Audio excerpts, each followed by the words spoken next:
Good evening, ladies and gentlemen, boys and girls, cats and dogs, lions and tigers and bears. Oh my! Welcome to ScvRush, bronze, silver, gold number. I don't even remember what number this is. This is number 87, I think. 87th. Oh, yeah. Memory 5. Joining me tonight, as ever lovely, Verbsel. How you doing? Hey man, welcome everyone to our bronze, silver, gold tournament on this evening. And yeah, I hope you're feeling good. Yeah, looking good, looking good. I'm just going to get the brackets up in front of me just so I can see how many delightful players we have for us tonight. It looks like, I think it was a decent number. Yep, we have ourselves 32. Of whom I don't think all of them are signed in, but that's fine. Game already. Yep, we're getting into our first lobby. Paint versus Aily. Terran versus Zerg on Nimbus. And they have actually decided to choose different colours, which is really good, because, yeah, occasionally it does just get confusing when, you know, like, it's the green player versus the light green player, and you're just like, especially in CVC, oh god. That's really hard. In any case, looks like we're race checked and ready to rock and roll. We are just waiting for the admin, who, by the way, for this evening is Azilus. Many props to Azilus for stepping in and being the admin. Turns out it's not her favourite role, but she's actually damn good at it, so you know what? Can live with that. And it looks like we're ready to rock at this point. So,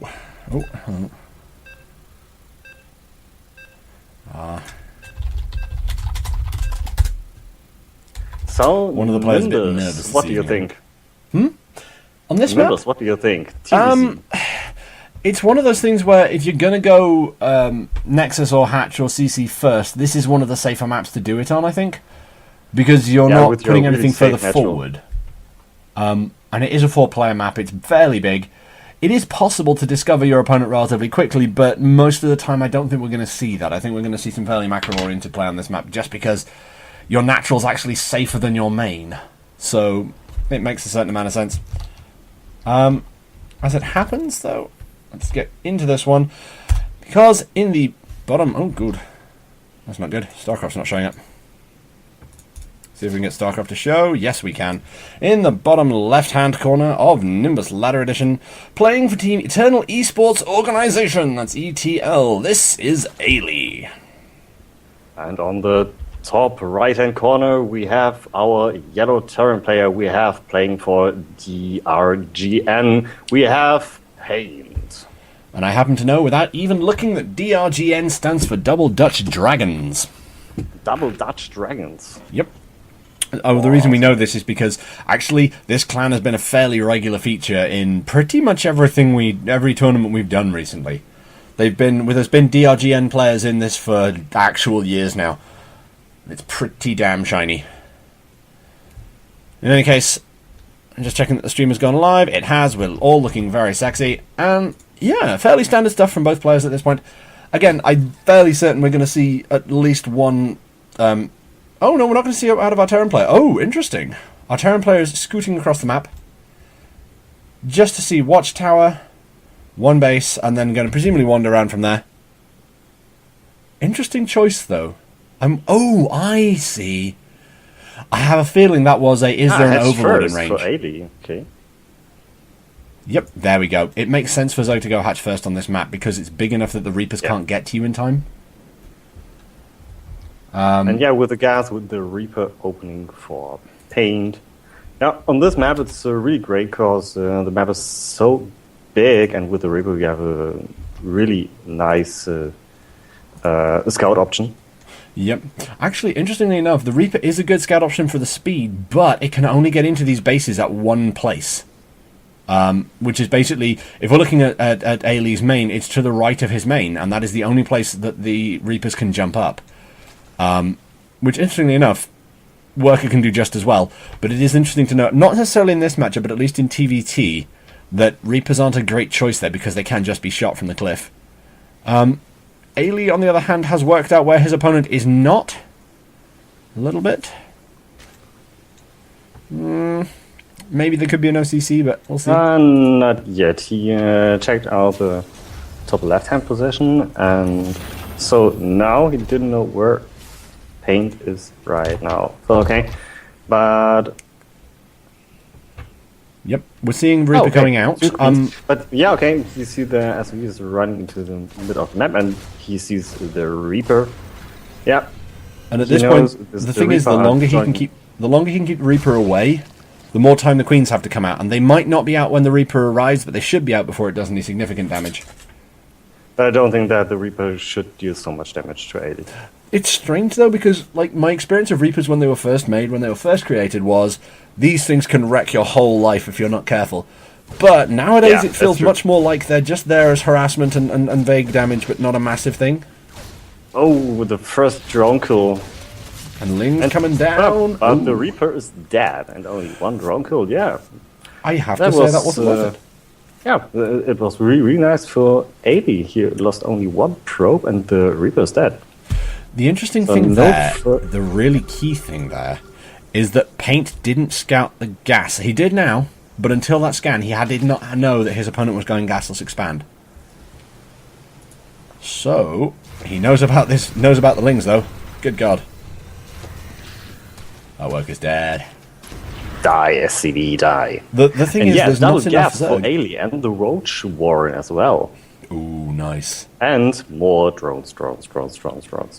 And that right there is exactly what the Terran doesn't want. You never want a Zerg to have the chance to make that many drones.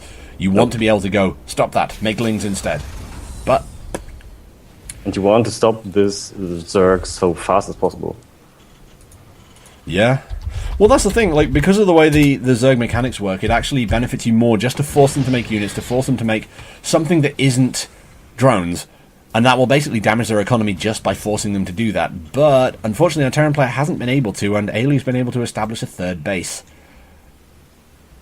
We could be looking at some good Hellbat. Whoa, Banshee. And 10 more drones on the way for Aily. Yep. He's droning so hard.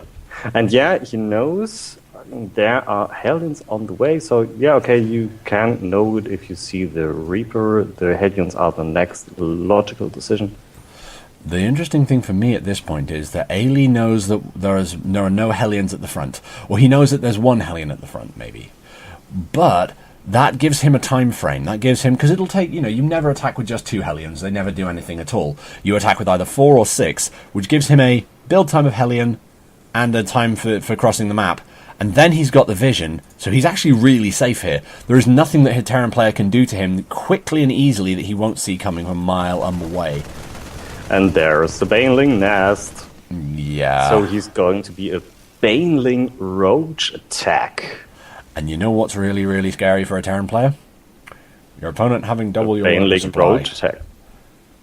Baneling Roach and also 45 workers to 25. Oh my god. Yeah. So he's pushing out, and that's good. There's only one Hellion. Okay, the second Hellion on the way. I believe he got supply blocked at the wrong moment.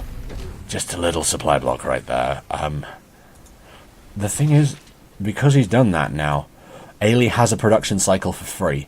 He's able to get some. He's done some more droning, and there's a lot of drones out right now. There's a lot of creep being spread. He's basically there's a layer, and the 1-1 is on the way. And more creep, and and with 16 supply, and you have enough overs for 102 and 1, and there are the 13 roaches. Yeah, that's what we're saying at this point, because Aily was able to go, okay, you're coming across the map now. Oh shit, I should get some units, shouldn't I? Up until this point, I've had nothing to make but drones, but now I'm going to make 18 roaches now, and they're going to have +1 by the time you attack if you're not quick. There's only a minute left. 4 more drones at this point. Yeah, he's just made made 20 base roaches. is completely on the way. And the natural from Pain, there are only 3 SCVs for now. Yeah, that's something he's going to regret. So it's nearly 1 base against 3 base for the Zerg. Oh, that could be really hard. And this is the lesson, people. If you're going to macro. If you're going to be aggressive, be aggressive. But if you're going to macro, make workers. And Aily's here running the roaches across the map. The thing is, they're slow roaches. God, so many roaches. I have run. They don't have Gleal, because Gleal can't have started yet because the lair's only just finished. And he's making Marauders now. he needs this Marauders. Oh, yeah. The thing is, he doesn't Absolutely. need that many, I don't think.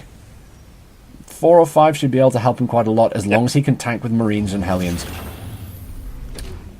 And he's okay now, but again, Our Banelings. he needs more workers. He really needs more workers. Oh, 10 Banelings being morphed in. The Banelings have been spotted, or at least some of them have, not all of them. The rest of them will pop into vision shortly. The thing is, at this point, our Zerg player's just like, what? I'm gonna kill you. What are you going to do about it? I'm just going to kill you. Don't waste the Banelings on the rocks, though. That's a mistake. Oh, you can almost feel for the Terran. So he's stimming down. He's stimming down to try and stim and win. Unfortunately, he doesn't have the forces for it, and that was a costly stim because he doesn't have the medevacs to fix half of that damage. There are the Banelings. Can they connect? Okay, the first... Oh, nice Actually, connection. some good damage there. All these Hellbats tank so much damage, and I guess... it could be really close. Okay, he loaded. Yeah, he's going to have to pull back. In, but... Oh, that could be really hard. The next he's Marauder pulled the boys. He pulls the SCVs. The boys have been brung. Unfortunately, they're all clamping up into one small space, which means that they're not actually tanking the damage that they need to tank. And this is and now the basically... SCVs are fighting against the Roaches. Where are the rest of this army? Okay, they are behind them. Oh, Yeah. there's The so thing is- much damage.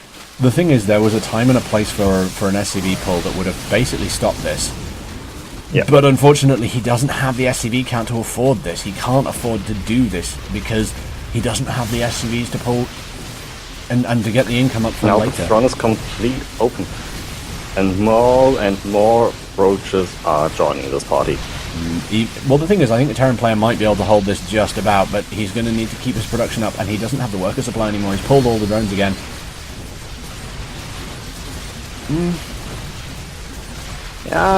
No, I don't think hold that this. hold it. Okay.